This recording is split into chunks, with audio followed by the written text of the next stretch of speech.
I'm Jonathan, and with me is Natalie. We're going to be speaking to you over the next hour. I'm going to be speaking second. I'm going to be talking about proprietary estoppel, particularly with respect to farming cases, which are always popular in courts.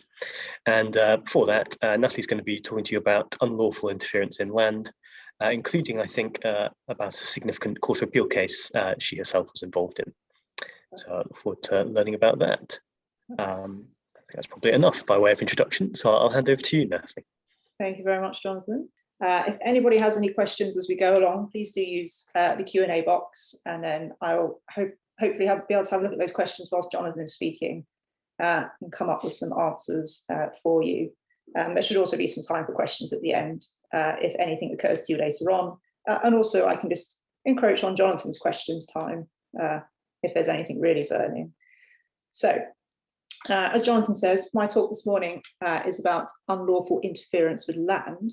And in particular, I'm going to be looking at how you might deal with trespassers and squatters. I will also touch on other unlawful interferences with land and how you might deal with those, especially those that stop short of unlawful occupation. So thinking maybe about nuisance or interference with an easement. So giving the game away, what am I doing? Overview. So we'll look at actions to recover the possession of land. So we'll look particularly at the Part 55 procedure that governs this, and also touch briefly on interim possession orders. Secondly, I then think probably a bit more briefly about other forms of relief that are available, especially if a possession action isn't available to you. So they're thinking about injunctive relief. And then very quickly at the end, I'll flag some other tools that we have in the toolbox that might be used against unlawful or unauthorised occupation of land. Throughout, I will flag various issues that arise and that relate to persons unknown defendants. I think that's particularly important when we're thinking about trespassers and squatters and some other forms of interferences with land, because it's very often the case that you don't know the name or the identity of the defendants in question. It might be that they are simply new characters to you, or as is quite common, when you start making inquiries, quite simply they give you the false details, so you'll know further forward. So persons unknown is quite an important topic when we're thinking about squatters and trespassers. So without insulting anyone, Trespass 101, just because we are broadly thinking about possession and trespassers and squatters. Trespass, we know, is a tort, it's a civil wrong. That is true most of the time. There are some criminal aspects and species of trespass, and I will touch very briefly on those towards the end. Your tort is actionable per se, so you don't need any damage in order to complete your cause of action. Very, very broadly, the definition of a trespass is entering and or remaining on land without the consent of the person entitled to the possession of the land. So that position or that consent might be express or implied, and it's the lack of that consent that causes you to be a trespasser. So it might be that someone comes onto the land without permission. They might come onto the land with permission, but then outstay that license, or they might come onto the land and do something that exceeds the scope of the license. Any of those things could bring you within that definition.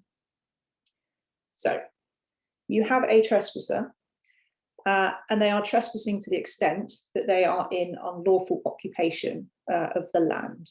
What can you do about that? How can you go about recovering possession? Well, the first thing, the first necessary prerequisite is that the claimant must have the right to possession before being able to recover possession of the land. Now, ordinarily, you'd be thinking there you're looking for the freeholder or the leaseholder who's entitled to possession to be the claimant.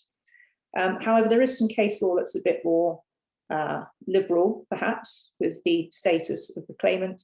I'm thinking in particular about the Manchester Airport and Dutton decision of the Court of Appeal in 2000. So that was the decision that said if you have a licensee who is yet to take up occupation, they can secure a possession order as it gives effect to the claimant's right to occupy. Some people, myself included, find that decision quite uncomfortable because they are licensees, they don't have a possessory right. and they weren't in actual possession of the land before the defendant protesters moved on, but nonetheless that decision is there to be used and can be relied upon. There are other examples where you might have a claimant who has something short of a possessory right, and they're going to be less relevant to private practice.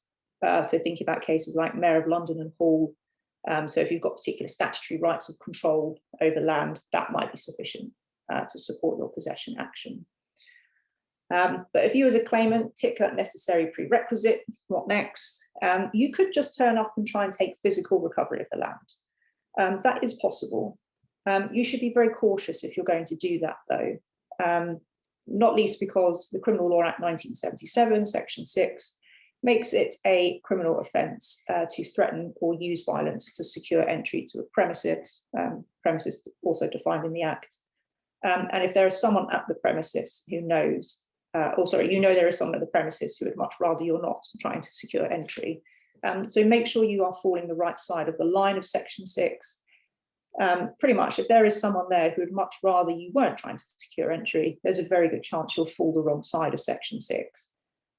So it's probably going to be a lot safer and simpler for you if you do seek a court order. It's probably going to be more effective as well. If you turn up with a court order, it's more likely that a trespasser is going to go. And if they don't go, then you have access, or you can ask for your writ or warrant of possession, and you've got access to the enforcement officers. So probably, unless you are on absolutely sure ground, you want to be thinking about getting a court order.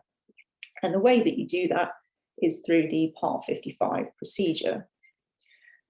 So Part 55 and claims against trespassers. So a possession claim against trespassers is defined in 55(1)(b), and it means a claim for the recovery of possession of land which the claimant alleges is occupied only, and I emphasize that, by a person or persons who entered or remained on the land without the consent of a person entitled to possession of that land, but does not include a claim against a tenant or subtenant, whether his tenancy has been terminated or not. Now, I emphasize the only point, because if there are other people on the land who don't fall within this definition, but you want to get an order against them as well, your claim is not falling within 55(1)(b). So just be very careful to make sure, if you know, that you definitely squarely fall within 55(1)(b). And I flagged that in the next, the reason why I flagged that is in the next slide. It relates to the service provisions under 55.6. If you do not know the name of your trespassers, we've already flagged that's quite a common occurrence, you should name them as persons unknown in addition to any named defendants. Now, I completely accept that 55.3 sub 4 says that expressly uses in parentheses persons unknown without more. However, the injunction case law on this point over the last few years has been really strong. And the very strong expectation of the courts, certainly in the injunction context, is that you are defining your class of persons unknown. And so I would read that across into the possession context as well. I would not just be satisfied with listing or naming persons unknown as a defendant. I would do more. I would say something like persons unknown entering onto, remaining and or occupying land known as, then give the address, without the consent of the landowner, something like that. I would err on the side of caution and style your possession actions in the same way that the injunction action should be styled. So I emphasize the points about the definition of 55(1)(b). That is because 55.6 says that where in a possession claim against trespassers, the claim has been issued against persons unknown, the claim form, particular claim, and any witness statements must be served on those persons by ... And then we have our familiar service provisions of pinning it to the door, putting it through the letterbox, putting it on a stake on the land. Now, the really crucial thing is 55.6 expressly says it only applies to possession claims against trespassers. So if you are not falling squarely within that definition, you are not going to benefit from those alternative service provisions at 55.6. If you do not benefit from 55.6, you're just governed by the usual rules of service at Part 6. And so it probably means that you need to go and get yourself an alternative service order. So do keep an eye on that, because the courts have become very alive in recent years to alternative service orders and making sure that they are properly obtained. And also when you've got them properly drafted. So again, pay very close attention to the drafting. Make sure you are ticking off all the boxes that are in 6.15 and then carry over to 6.27. So in particular, make sure you are stating the method and place of service. And really crucially, the bit that people always miss, include the date on which service will be deemed to have occurred. So just health warning, keep a very strong eye on your need to seek alternative service orders. Okay, so back to a slightly better structure. You've decided that you've noticed you've got some trespassers, you've decided the court action is the way forward, you've satisfied yourself if you do or don't need an alternative service order. How are you going to go about your Part 55 procedure? Well, the first thing is there's no specific pre-action protocol. However, you should, as a bare minimum, be asking and telling those trespassers that they need to leave the land.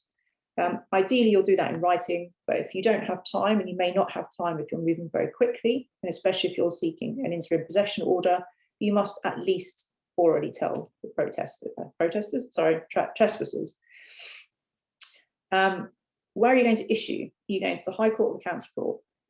If you go to the County Court, issue at the hearing centre that serves the address. If you don't do that, it will be transferred and you're going to lose some time. And if you're trying to move quickly, that will not be a good thing. You do have access to the High Court.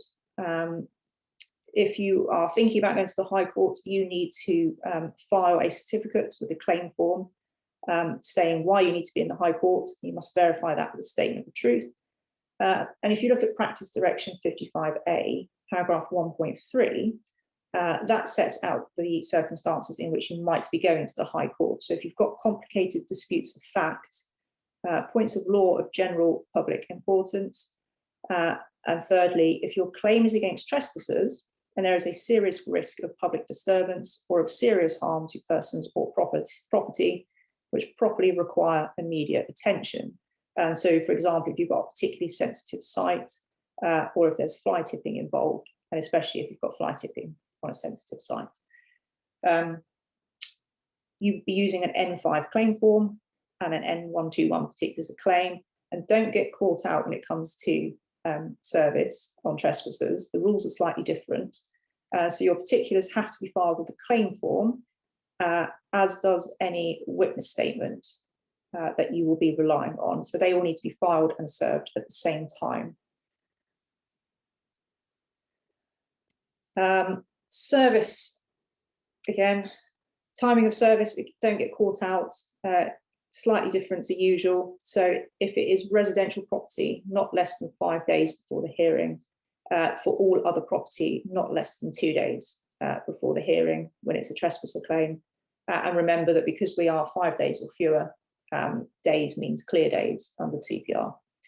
If you are struggling for time, if things have moved a bit quicker than you anticipated, or if you are struggling to serve, you might think about Practice Direction 55A, paragraph 3.1, so you can make an application to shorten time.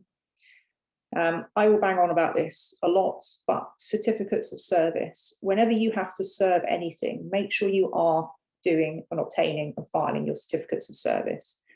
It's very important because a defendant trespasser doesn't need to respond to the claim. They might not turn up in court. If the court can't be satisfied that they have been properly served, you will not get your possession order.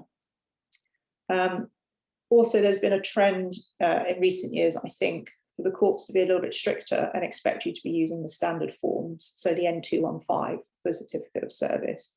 The insolvency style certificates can be quite good because you can give a lot of detail, you can give a lot of explanation, but unless there's a real need for something exceptional to be explained, err on the side of caution and use the standard forms. When you get to your hearing, that first hearing might be dealt with as a disposal, or it might be a directions hearing, depending on what the trespassers say, depending if they turn up. That will very much govern what happens going forward. If you are fortunate and you do get your possession order straight away, just remember your possession order against the trespasser is an immediate order for possession. So it should be expressed as taking effect forthwith. Okay, so there is another option under Part 55, and these are your interim possession orders. So these are dealt with at Part 55, Part 3. And these can be particularly useful if you need to regain possession of land very quickly. So if you've got a particularly sensitive site, you might consider going for an IPO. They come with a health warning that they are very resource intensive. There's very, very tight timelines with which you have to comply, particularly on service. And it probably means you have to have someone on the ground and ready to serve at all times, because there'll almost always be something that needs to be done. They kind of do what they say on the tin. They are interim relief pending your final possession hearing, and your prerequisite checklist before you can seek an IPO is listed broadly in Part 55.20 and 55.21. So your IPO you can only use, or you can only seek an IPO if it is a possession claim against trespassers. You must be recovering a premises as defined in the Criminal Law Act 1977, Section 12.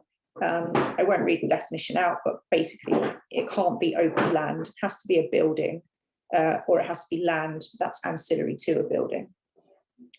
The claimant must have the immediate right to possession, not only when the claim is made, but also throughout the entire period of the alleged unlawful occupation. You must make your application within 28 days of the date on which you first knew or ought reasonably to have known that the defendant trespassers were in unlawful occupation. And crucially, those trespassers must have entered the land as trespassers. So it can't be one of those situations where they come onto the land and then they outstay their welcome or they exceed the scope of their license. And you can only recover possession with an IPO. There's no access to a remedy and damages. So if you decide that this sounds good and this is for you and you've got the resources to do it, how are you going to get one? This time you want your N5 claim form, the N130 application notice, and also any written evidence. And you as a claimant must serve all of those documents in accordance with 55.6. That's expressly stated in the rule, even though 55.6, we've already said, is about persons unknown. And you must also serve at the same time a blank N133. So that's the standard form witness statement that the defendant can fill out and file. And this is why it's so resource intensive. You have to be quick. You have to do that within 24 hours of issue. So you need someone ready to go. And as I mentioned previously, very important, certificates of service. Whenever you serve anything, make sure you're getting a certificate of service done. Now, you also need to consider if, as a claimant, you're willing to give the undertakings that are set out in 55.25, because if you are not, you probably shouldn't be seeking an IPO and you probably won't get one. So those undertakings are that you will reinstate the defendant if ordered to do so by the court, and you will pay such damages as the court may order if it comes out in the wash that actually you're not entitled to a possession order. The other undertakings that you will be expected to give are not to damage the premises, not to grant a right of occupation to any other person, and not to damage or dispose of the defendant's property pending the final determination of your claim. So if you can't give those undertakings, or you're not willing to, question really whether the IPO procedure is the one for you. Now, the court will generally make the IPO if you've served everything properly and you've met all of the requirements and your undertakings are adequate. When you get your IPO, it'll be in a standard form. You'll also have a final hearing listed for not less than 7 days after the IPO is made. And then as the claimant, you must serve it within 48 hours. Again, quite tight timetables, quite resource intensive, could be quite expensive, but can be very, very useful. So the benefits, as I already said, quick recovery of possession. You could issue on a Monday, have your IPO on the Friday. The defendant would then have 24 hours to vacate the land, and they couldn't return within 1 year unless they have permission of the person entitled to possession of the land. And then the real benefit of an IPO, the thing that gives it its real teeth, is there's a power of arrest attached to it and criminal sanctions. criminal sanctions being provided for in the Criminal Justice and Public Order Act 1994. So that's the real teeth in an IPO, that's the real benefit of having one. So if you've got a particularly sensitive site, you can see why these are going to be particularly attractive if you can tick all of the boxes. Now, I won't spend forever on the next few slides because I'm aware that Jonathan is patiently waiting and he is the headline act. However, other forms of relief are available. It may be that a possession order is either not available to you or it's not appropriate. In particular, if you have a cause of action that doesn't underpin a possession action, you're not going to be getting a possession order. If your interference or the interference that you're experiencing stops short of occupation, it's not a possession order that you're after. If you are only apprehending trespass and the trespass is yet to occur, again, it's not a possession order that you need, something else. And that something else is going to be injunctive relief. So your injunctive relief will sort out or will deal with all of those things. It will deal with apprehended trespass. It will deal with those things that stop short of unlawful occupation. So it will deal with nuisances, interference with an easement. And it'll also deal with those situations where you might have trespass, but it doesn't amount to occupation. So it's more fleeting. So often if you've got minor and persistent interferences, so someone is walking across your land to access another parcel of land, for example, or they're just accessing your land for brief periods and coming away again. In that instance, your possession order might not be you might not get one, B, it might not be that useful. So injunctive relief. Now, there is no special procedure for injunctive relief. You don't have an equivalent of Part 55. It is just governed by the normal rules of civil litigation, with which I know you are all perfectly familiar. So we won't go through all of those. However, there is something very important that has happened recently. And Jonathan did the promotion for me, so I don't have to shamelessly self-promote. There's been a very important case in the Court of Appeal last month. It was heard at the tail end of November, start of December, decision last month, London Borough of Barking Dagenham and persons unknown. So this decision tells us that the court can now grant final injunctive relief against persons unknown. And here, when we talk about persons unknown, we're talking about those people who are unknown and unidentified at the date of the order. Now, previously, following the decision, the Court of Appeal's decision in Canada Goose in March 2020, the position had been that you could only get newcomer injunctions, so these persons unknown injunctions, at interim stage. They weren't available as final relief. Court of Appeal disagreed in Barking and Dagenham, and you can now get your newcomer final injunctions. So you're not just limited to having an injunction against those people that you can name, or those people who you have a photograph of and you can say, well, look, this is unknown person number one, unknown person number two, so on and so on. You can just have one of these broader injunctions that says anyone who comes onto the land, either in a particular time period or forevermore, is covered by the scope of that injunction. So you are not limited now to just seeking these on interim relief. Excuse me.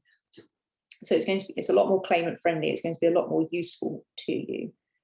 As much as I would love to talk about Barking and Dagenham all day, it's my favourite thing in the world at the moment. I will briefly move on, but the headline point is you can now have final injunctive relief against your newcomers. Don't think you are just limited to interim relief. Canada Goose, it's decided that Court of Appeal said Canada Goose was per incurium. If you are seeking injunctive relief, either at the interim or the final stage, you are definitely, almost certainly going to need an alternative service order. You'll certainly need one if this person's unknown. And even if you've got named defendants, you'll almost certainly need one.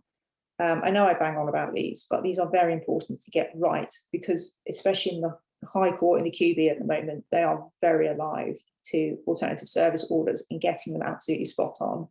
And claims can unravel very, very quickly if you haven't got everything dotted and crossed in the right place. And indeed, that's partly what gave rise to some of the Barking and Dagenham litigation. So remember, if you are looking for an alternative service order, you need to be able to show the court that the provision for alternative service should be such as can be reasonably expected to bring the proceedings to the attention of the defendant. Very helpful decision from Lord Justice Warby last year as well, where he emphasises that it really is a standard to be applied prospectively. It's not something we evaluate with the benefit of hindsight. So if you've got your alternative service order, they are incredibly valuable because as long as you comply with it, basically you're golden.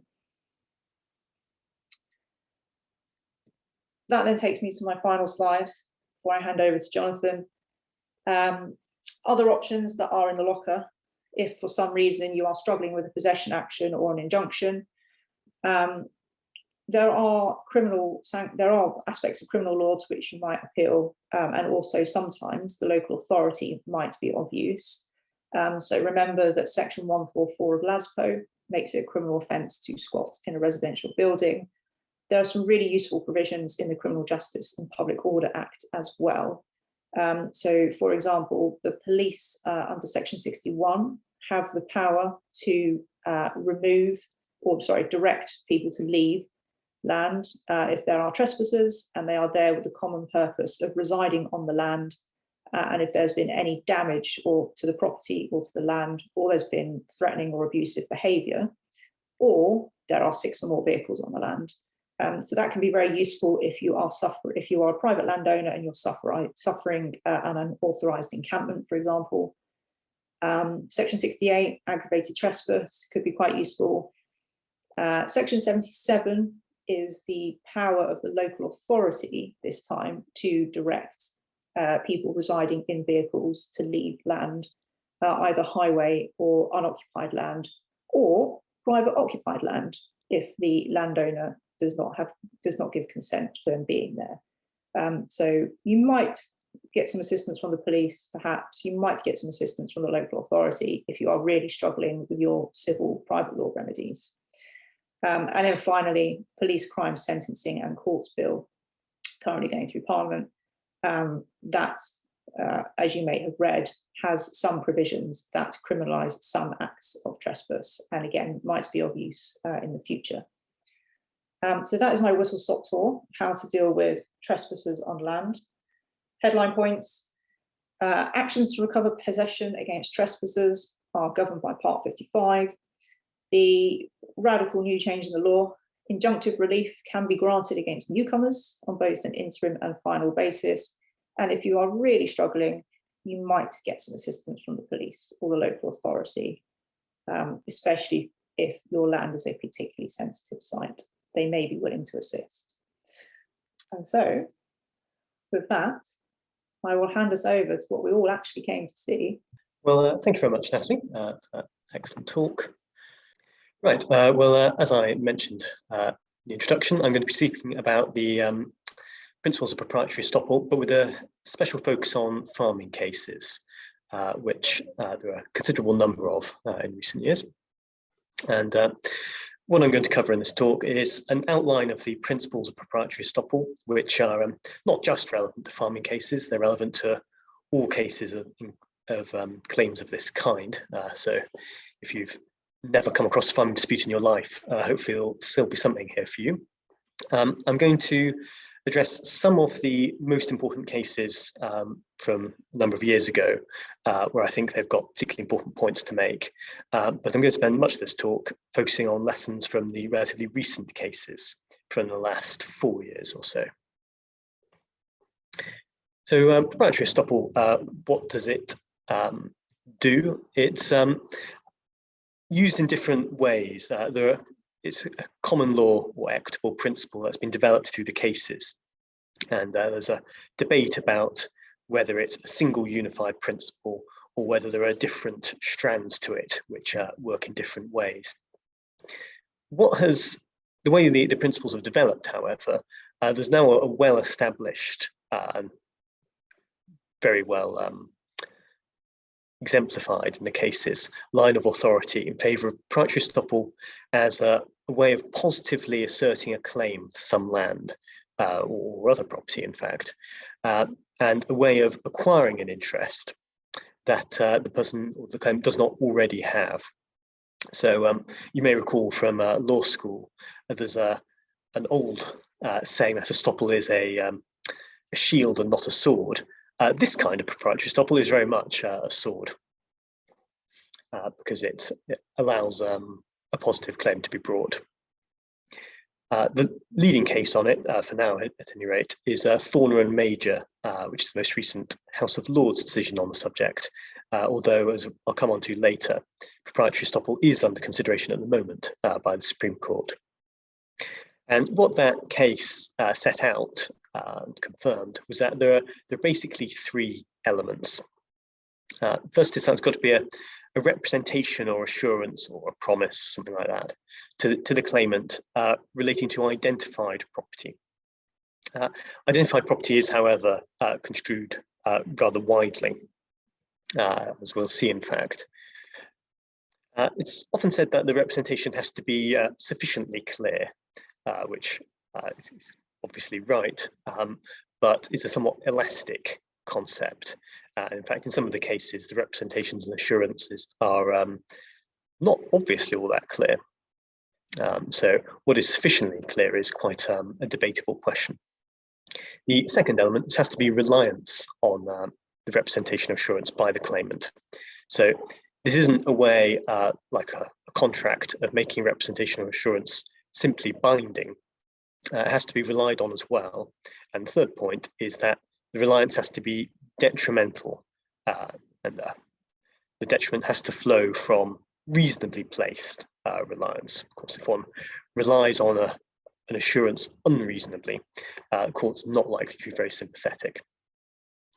However, it's important to understand that this kind of claim doesn't work in the same way as a clear common law claim, where you've got a series of tests to meet, and if you meet them all, then you've established your claim and you succeed. It's not that kind of cause of action. Instead, this is an equitable jurisdiction, and the concepts are more treated more openly and fact sensitively. And what do I mean by that? Well, the key principles are helpfully summarized in a case called Davies and Davies, which is one of the many farming cases here. It's a very popular summary of the principles and has been cited in many subsequent cases, typically having been agreed by both sides as representing the law. So this is an excellent case to look at if you're trying to get on top of the subject. What I've not done here is quote at length what those points are, but I would strongly recommend that if you're thinking about proprietary estoppel claims, go and have a read of paragraph 38 of Davies and Davies as a good starting point. What I'm going to do here is provide some commentary, giving my thoughts on the points there. As I was just alluding to, although the three main elements of the three I've just mentioned set out in Thorner and Major, it was put, I think, very insightfully by Mr. Lewison as these are not watertight compartments, and instead, because the overriding concept is unconscionability, what the court is doing is making an award to avoid an unconscionable result. The three elements need to be considered in the round. So broadly speaking, that might mean the clearer and more unequivocal the representation or assurance, the more latitude a claimant might have when it comes to showing detrimental reliance. Debatable. It does seem plausible to me that just from looking at the outcomes in cases, it does seem that where there are really compelling facts on detrimental reliance, where the detriment is very significant and placed over very many years, as it often is in farming cases, that does seem to help claimants succeed, even if what they can say about promises and assurances is less than crystal clear. I'm going to give a few examples about that later. Moving on to the concept of detriment. Detriment doesn't need to be monetary detriment. So it's not necessary, for example, to show that someone had a load of cash and expended it on the property because of the assurance that they would have an interest in the property although that is very much the kind of thing that could be a detriment. It doesn't have to be that. It can be non-monetary detriment. For example, things that the person has done to the property or on the property. And in farming cases, that's usually working on the farm. However, although it can be non-monetary, detriment must be substantial. And I underline that because I think that is often underappreciated. I see a lot of proprietary estoppel claims intimated in correspondence or pleaded, where the detriment strikes me as being really very insubstantial. Thinking for a moment about non-farming cases where it's a residential property, the claims is typically a person who's been living in the property for a period of time, often without paying anything for it. And they seek to rely as their detriment on relatively basic upkeep and maintenance of the property. Occasionally things like, more than occasionally, things like renovating kitchens and bathrooms, but sometimes things less substantial than that. For instance, mowing the lawn, painting from time to time. These kind of things, in my view, are unlikely to meet the threshold of being substantial detriment. They're the kinds of thing that a person who's being allowed to live in a property might do just because it's their living space. So if your claim is relying on detriment of that kind, I would suggest you've got an uphill struggle, and you're going to really need to do some work to explain why, in your case, the circumstances of your case, that should be regarded as substantial detriment, even though in many cases it might be regarded as falling below what's required. One point that I think comes through the farming cases in particular is that non-monetary detriment can be more compelling. And I think that's because, well, this is a point that's going to come up in Guest and Guest, which is the recent case that's now before the Supreme Court. If you can clearly quantify the detriment, which will usually be the case with monetary detriment, you say, I spent £2,711 decorating the property. It's quite tempting for the court to say, well, what we need to avoid an unconscionable result is you get your money back and not more. You don't get the expectation you had of receiving the property outright one day. So with a non-monetary detriment, where it's substantial, that can be more compelling because it's not quantifiable in money terms in any easy way. And I think that that can make for stronger claims often. On the other hand, any detriments that have been incurred have to be weighed against countervailing benefits received. In all kinds of proprietary estoppel cases, where very often an aspect of it is the person living in the property, they will very often have been living in the property either for free or on extremely generous terms. And that, especially if it's over a long period of time, is a quite significant benefit. And that's got to be weighed against the detriment. And again, I think this is another reason why many claims are suggested, not that many of them get to trial, which are too optimistic, because the detriment is relatively minor, sort of upkeep of the property. And if you weigh that against being in the property free of charge, it's not clear that the claimant's actually any worse off than they would be if they'd never been there at all and no representations had been made. In farming cases, again, free accommodation will often come into it, but you'll often have income earned for work as well. It's relatively extreme for someone to have been working on the farm for years and years without being paid at all. Usually they will have received some income, and that does need to be taken into account. Although a recurring feature of these cases is that the income is modest, certainly not enough to enable the person to set up independently elsewhere. And of course, what also has to be taken into account is any other profits realised. So some of the cases, as we'll see, involve situations where the person has, in broad terms, been told they will get the farm or a share in the farm, and they've partly been given that already, because very often we're talking about a shift between generations where parents and children are both working on the farm simultaneously, and it's anticipated or at least assumed, that one day the children will take over and all be theirs. And sometimes there are stages on the road to that, where the parents aren't yet giving up everything, but they give the child claimant something towards what they've been promised, for instance, a share in the business, or perhaps they might transfer some of the land into their name, something like that. If such a benefit has been received, that's obviously quite significant, and it needs to be considered whether that means there is no further detriment that needs to be, I hesitate to use the word compensated for, but there's no further detriment that justifies making a further award. In terms of reliance, it does have to be a causal link.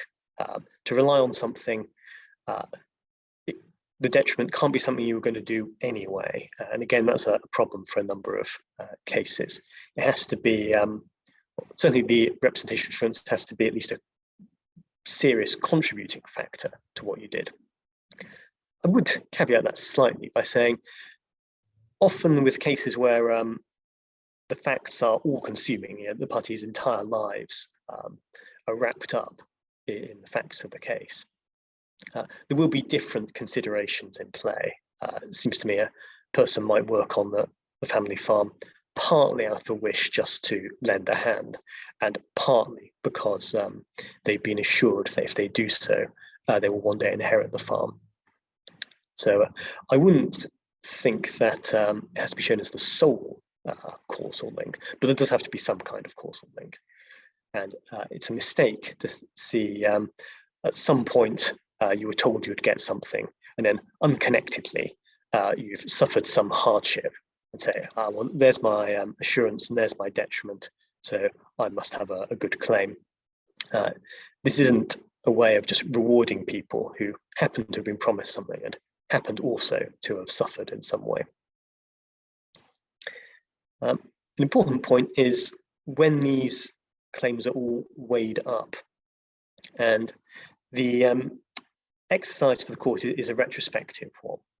So what you don't do is you say, at the time the assurance is made, what is required?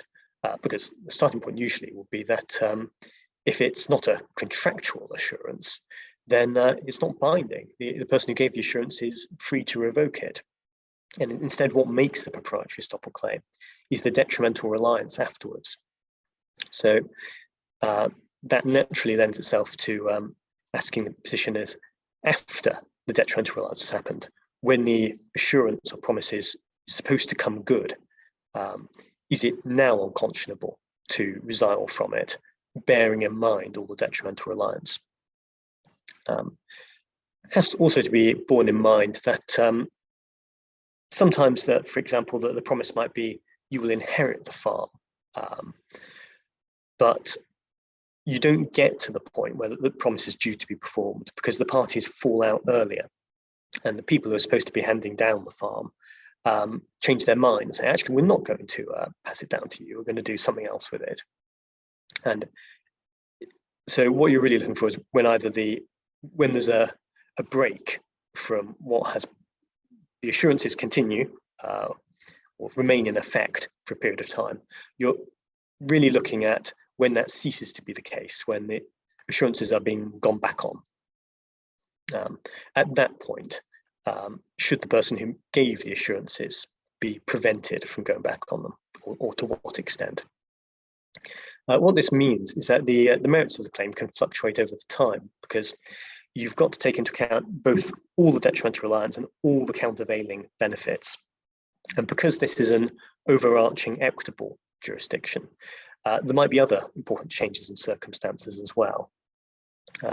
So for instance, just to use a hypothetical example, if the idea is an intention that the property be handed down by inheritance, what happens if the older generation suddenly has an adverse change in circumstances? For instance, serious decline in health, which means that they need to spend money on that, for instance, care costs. that might be change of circumstances which justifies them going back on their assurances, because it's no longer unconscionable for them to change their mind. What this does mean is you can't ever bank the proprietary estoppel claim. It doesn't crystallize in that way. You can't say, well, if you looked at it in 2005, I definitely had a great claim, so it must be at least as good as that now. That's not necessarily the case. It could be that the circumstances since then mean that what would have been a great claim has now become less strong. Ultimately, what the court is doing is, well, the court does need to have regard to the circumstances up until the time of the hearing, which will, of course, be a bit after the break which has prompted the litigation in the first place. When you do get to the hearing, the court has to exercise what's been described as the broad judgmental discretion. On the other hand, although broad, it's also been said that the court doesn't operate a palm-tree justice, and discretion must be exercised in a principled way. The statements of principle, which seem to be cited in pretty much all the cases, often ask the question of what is the minimum equity required to avoid an unconscionable result. So, although it might be the case that a claimant should be given everything they were expecting to get, it might not be. It might be that the degree of detrimental reliance, and take into account also benefits and take into account any other important circumstances, they might get a lot less than they're expecting. And this is often described as the award needs to be proportionate. But it's very difficult to be very confident in any case what exactly that's going to mean, because it doesn't lend itself to any hard and fast rules. And it also can't be said that there's any analysis that you can impose on every case. You've really got to start with the facts of the case and try to identify the particular points in the story of your case which are likely to carry weight. I think some people look at these cases, I do sympathise with this, that they can seem quite arbitrary. You see, in some cases, very large awards are made, and in some cases, the claimants receive a lot less than they were expecting. And although the judgments cite the various factors which go into it, it's quite difficult to impose any logic on these cases. And so it can look like, despite what's said, that there is a degree of just doing what the judge thinks is fair. This again is central to the debate that the Supreme Court will now need to consider. In the Davies case, I've quoted a couple of passages from judgment of Lord Justice Lewison, and he describes basically two lines of authority. I think there are probably some cases which would be said to be roughly in the middle, but these aren't clear-cut categories. But broadly speaking, one idea is that you start with what the claimant expected to get, and then you take into account whether they should get less because it would be disproportionate. The other is that you basically start with the degree of detrimental reliance. Think, well, what do I need to award to cure that detrimental reliance, to take away the detriment? And although you wouldn't go above the expectation, on this view, you might not get anywhere near the expectation. It was suggested, and this has been adopted in some other cases, but I think it's up for argument in the Supreme Court, is that there might be a sliding scale, so that the clearer and more concrete the expectation, the greater the detriment, and the longer the period of time during which the expectation was held, the more weight should be given to it. I would agree with that. Those are factors which are clearly going to favour larger awards. I'm not sure, though, that it takes one very much closer to working out what to do in any given case. It is fairly obvious that, for instance, the clearer the expectation, the more persuasive it's going to be to argue that the expectation should be awarded in full. I think the same goes for the other points here. So this doesn't really give us much of a framework for working out what to do. And I suspect it's not going to be possible to devise such a framework for as long as the principles of proprietary estoppel remain broadly as they are. And it is possible the Supreme Court will completely rework this area of law. But the way proprietary estoppel has developed, it is inherently hard to pin down. And that does have advantages. It does mean that in these difficult cases, the courts can tailor the outcome to the facts of the particular case. So there is that advantage. Disadvantage is it makes it tricky to predict what will happen. I want to briefly say what's so important about farming cases that are proprietary estoppel claims in other contexts. But it does seem clear to me that there are just so many farming cases in recent years. And in particular, since the Thorner and Major decision. I've suggested some reasons why that may be. And it's because a lot of value is generally at stake.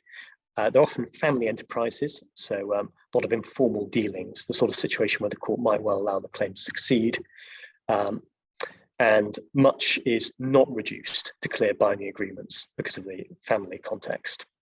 Another factor I think is important is that with farming there's often strong emotional commitment to carrying on the farm, which makes it difficult to carve up the assets in the way that often happens with probate disputes, for instance, where you can just say, well, you say you inherit under one will, I say I inherit under a different one, we can just split the difference.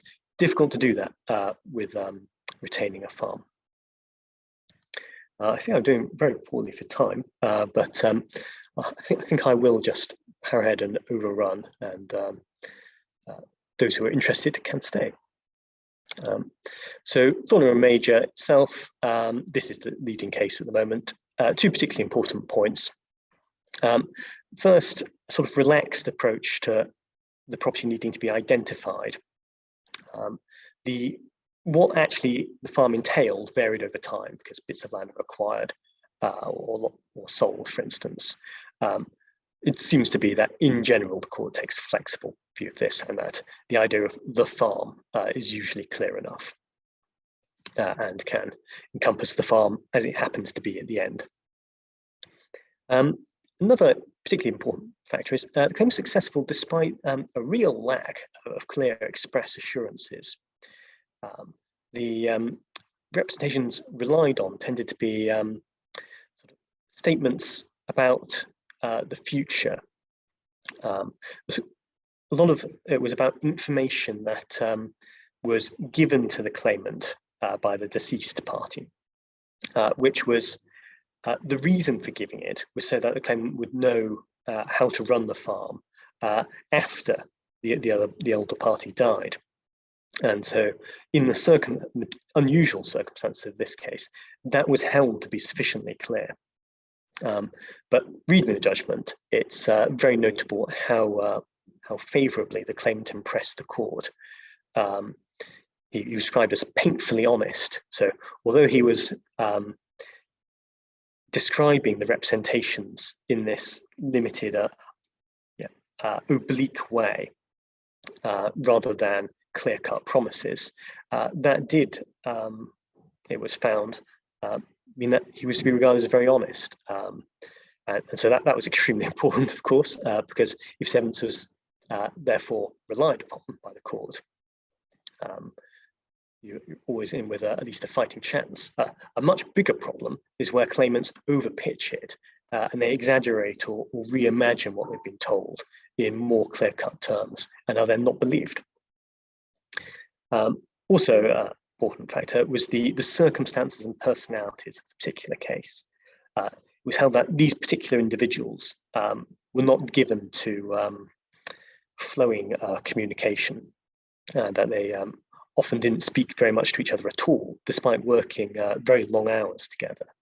And so in those circumstances, although what was actually said was described as oblique and elusive, it was nonetheless considered to be sufficiently unequivocal to be an assurance. I should also clarify that that was a development over time. As with all these cases, the assurances will generally be a pattern. And what starts out as an assurance that probably ought not to be relied on very heavily can become more concrete through repetition and reinforcement. Suggett and Suggett is not especially recent. It's interesting because it was a very successful claim. The award was multiple millions of pounds in effect. Even though the facts were less powerful than Thorner and Major. The work done was considerably less. The benefit already received was considerably more. And I like the phrase, his problem is that he wants the maximum for the minimum. I think that's one that can be readily applied to many other cases. Despite that, there was this concept of positioning his whole life on the basis of the assurances, and that this was a reasonable thing to do in the circumstances. This is what I'm getting at when I say that non-monetary detriment can be particularly compelling, because there's no real way to quantify this.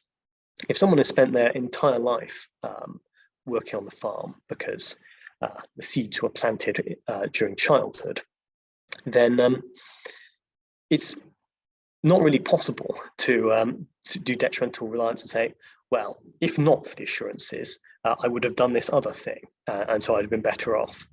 You just don't really know what alternative life they might have led. And generally the courts, I think, give a lot of latitude to this. It's not necessary to show that there was some better world that the claimant is not in because of their reliance. And I think this can carry a great deal of weight, this concept of positioning his whole life. And the cases where the court makes findings along those lines tend to be the cases where the claim succeeds and a large award is made. Whereas cases where the person's obviously not positioned their whole life on this basis, but have gone away and done other things, and sometimes been involved and had assurances given to them and relied on them, but sometimes not, are less compelling. Moving on to more recent cases, more and more important factor in this case, important feature of it, is that this was a successful appeal against the remedy. So the appeal was successful, but not to the extent that the claim was defeated. Instead, it was held that the remedy needed to be reconsidered. Very unfortunate, of course, very expensive to have to go back to an early stage in the process. Really important features of this case were that this was one where there was a rupture beforehand. So the idea had been that this would be an inheritance, but before the parents died, that they fell out. And so inheritance would still be somewhere in the future, but the dispute has arisen now. So the court had that difficult problem to wrestle with. And the Court of Appeal held that the solution found was not satisfactory, because what was in effect being done was accelerating the inheritance. What was to be received only on the parent's death was being received now. And instead, the parents' position was protected through various provisos. They were required to be paid certain amounts of money. They were allowed to remain in the property, that kind of thing. It was held that this went too far in favour of the claimant, and that because this situation, which wasn't anticipated, the provision in favour of the parents needed to be more significant. Another important point was that the tax consequences hadn't been fully considered. So when you're considering what remedy to propose to the court, that's something to bear in mind. Case of Happerfield and Happerfield. A couple of points I want to draw from this. I should say, in all of these cases, lots of points are in play, and they do repay reading. But it will be even longer than it already is turning out to be if I went into a bit more detail. Point I want to emphasize here is that here there were two parents who already had the farm. The assurances were, I think, wholly or mainly made by the father rather than the mother. And one could see how that might create a problem, in that if the mother hasn't given any assurances, why should the claim succeed against her? It was found on the circumstances of this case, though, that the father's assurances were made with the knowledge and authority or consent of the mother. So she should be bound in the same way as him. And I think that will often be a persuasive argument in these tight-knit family cases. And much the same approach was taken in very recent case of Morton and Morton, which I was involved with. So I'm not going to talk to you in much detail about that one. But I think that argument will succeed in a variety of cases. Another important feature was this was one of the cases where there was something, a fairly well understood deal between the parties, that if the claimant worked on the farm and continued to do so, she would in the end receive a viable dairy farm. And that was held to be a sufficiently clear agreement that it justified a substantial award, quite a bit more than the quantifiable detrimental reliance. And it was sufficiently clear, despite there being some fairly nebulous qualifications to it. For instance, that her siblings should receive something. So this concept that the viable dairy farm was considered sufficiently clear, which I think is interesting. And because often in these cases, there'll be other siblings, and the parents won't want to cut the others out altogether. So I think that's a concept that could recur in other cases. There are other interesting features of this case. For instance, again, this is one where the dispute arose in the lifetime of the older generation. They'd made an offer to her. She rejected that offer. And that was much relied on in argument, but in terms of seeking to defeat the claim, but the argument did not work.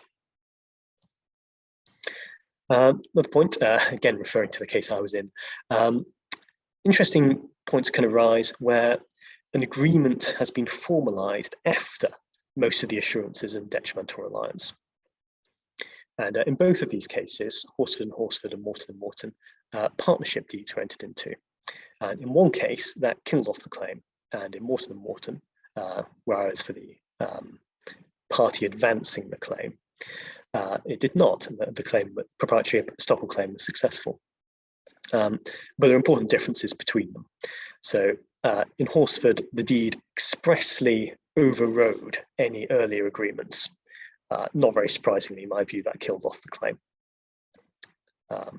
It wasn't possible for the claimant to argue that I shouldn't be bound by that because I wasn't aware of proprietary estoppel. It didn't work. Facts of Morton were different. There was no similar clause in the agreement. And the way the judge approached it was that the assurances there were, again, of the future looking variety. You will receive this farm eventually.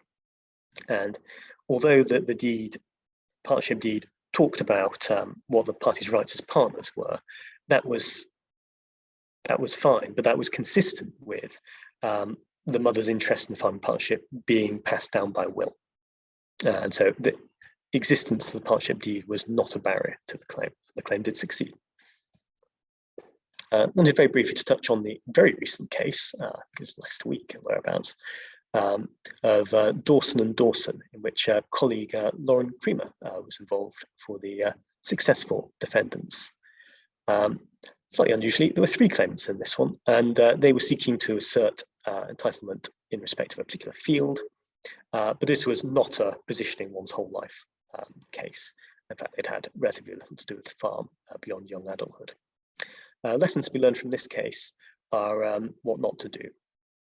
The evidence of the claimants was damningly assessed by a deputy master who had no hesitation in rejecting the claim in its entirety. And I've quoted a couple of choice passages. I think it's particularly unfortunate that on the crucial issue of representations and assurances, the witness statements of all 3 claimants had been jointly written rather than following the requirement to use the witness's own words. That cannot have helped. But it also has to be said that the evidence was just not believed. So that's well worth a case well worth reading. to see that you really need to think about the quality of the evidence and be very careful before taking a weak claim to trial. Guest and guest, this case is going to the Supreme Court. I've referred a bit to this already. In this case, again, the assurance was not especially concrete. The concept that was alighted upon was this idea of inheriting a substantial share of the farm, which is obviously open to interpretation. What was in fact awarded was a lump sum, and I've set out there what the lump sum, how it was calculated, which I would agree, that is a substantial share of the farm, but a lot less than all of it. In practice, what that award means is that the farm now needs to be sold, which was not anticipated by the defendants, because this was again one of those cases where the idea is it will be handed down to the next generation eventually, but they fell out, so the dispute came to court. So it's an unfortunate outcome. The gist of the argument, as I understand it, is that supposing that it's possible to quantify the detriment, such as by working out what the labour done on the farm was worth, or what the claimant could have earned by doing something else completely, should that cap the claim? So should you try to quantify detrimental reliance and then not award any more than that? So you're not really looking at the expectation. That's what the defence seem to be arguing. And there's a certain appealing logic to this, which is that if you can get rid of the detriment, if you can compensate it in full, then why should there be any greater reward than that? After all, there's no binding contract in these cases. I think, well, we're waiting to see what the Supreme Court will do with this case. Could revamp the law quite considerably, or it might not. I think an important lesson, though, practical terms, is that you need to, if you're defending all these claims, you can't assume you're going to defeat it completely. You want to have a fallback position which you can present. Say, well, if you find that the claim should succeed to some extent, you nonetheless should award less than the full expectation. And here's what you should do instead. I don't think that was really done in this case. And if you don't argue for an alternative solution and give persuasive reasons for it, the court's not especially likely to find it of its own initiative. So I would suggest that unless you're extremely confident about defeating the claim outright, you want to formulate an alternative. If anyone's interested, my personal prediction is that the Supreme Court will dismiss the appeal and will not hold that proprietary estoppel claim should be limited to how the detrimental reliance can be quantified. The basic reason for that, I think, in many of these cases, it's just too difficult to convert the detriment into money. I think a good example of that is the case I've already mentioned of Haberfield, where the legwork had actually been done. The opponents to the claim had tried to put a monetary figure on the reliance that was done. It was quite a complicated bit of the judgment dealing with that. And I set out there the conclusion, which is that the upper limit of the quantifiable aspects was £220,000, but the actual award was much more than that. So obviously the judge in that case wasn't persuaded to limit the award in this way, despite having some evidence. So at least an attempt was made to persuade the judge to do this, but it didn't work. And I think that's a good illustration that non-monetary, difficult to quantify detrimental reliance can be really powerful. Right, well, I've gone far over time, but hopefully that was of interest, particularly to those of you who are looking at these kind of cases, because I'm sure there will be many more coming to court, unless the Supreme Court makes that impossible. Oh, thank you, Jonathan. And thank you everyone who stayed with us. And I hope you feel that you've been suitably rewarded by Jonathan's talk. It's very good, very interesting. Feel free to send questions by email if you prefer. I was sent one by email, in fact, which was about whether estoppel can apply where the representation is made by a solicitor on behalf of a client. I find it difficult to imagine that ever arising with proprietary estoppel, where the assurances are generally made by the parties themselves over a period of years. But estoppel more generally, yes, to the extent it depends on a representation being made, I can't see why that shouldn't be made by an agent. I was also asked what the approach is where the agent wasn't actually authorized to make the statement. And I'm going to dodge the question slightly by saying you're going to have to consider the facts in a bit more detail than that. But my instinct is that if the statement wasn't authorized and the person who's being claimed against didn't wrongly give the impression that it was authorized, then it's going to be very difficult to say it's unconscionable for them to resile from it. I think possible to conjecture some situations where that might be the outcome, but I thought estoppel would be pretty difficult where someone who is not the defendant made the representation, but did so without the defendant's authority. I think you're going to need to be able to show that either the defendant gave the impression the person was authorized, or that being aware of this statement, they acquiesced in it, at least didn't correct it. That's my instinctive reaction. If you've got any thoughts on that, Natalie? No, I think that sounds sensible and correct. All right, well, I don't think there's anything else from me. Nothing from me. No, thank you, everyone. Thank you again.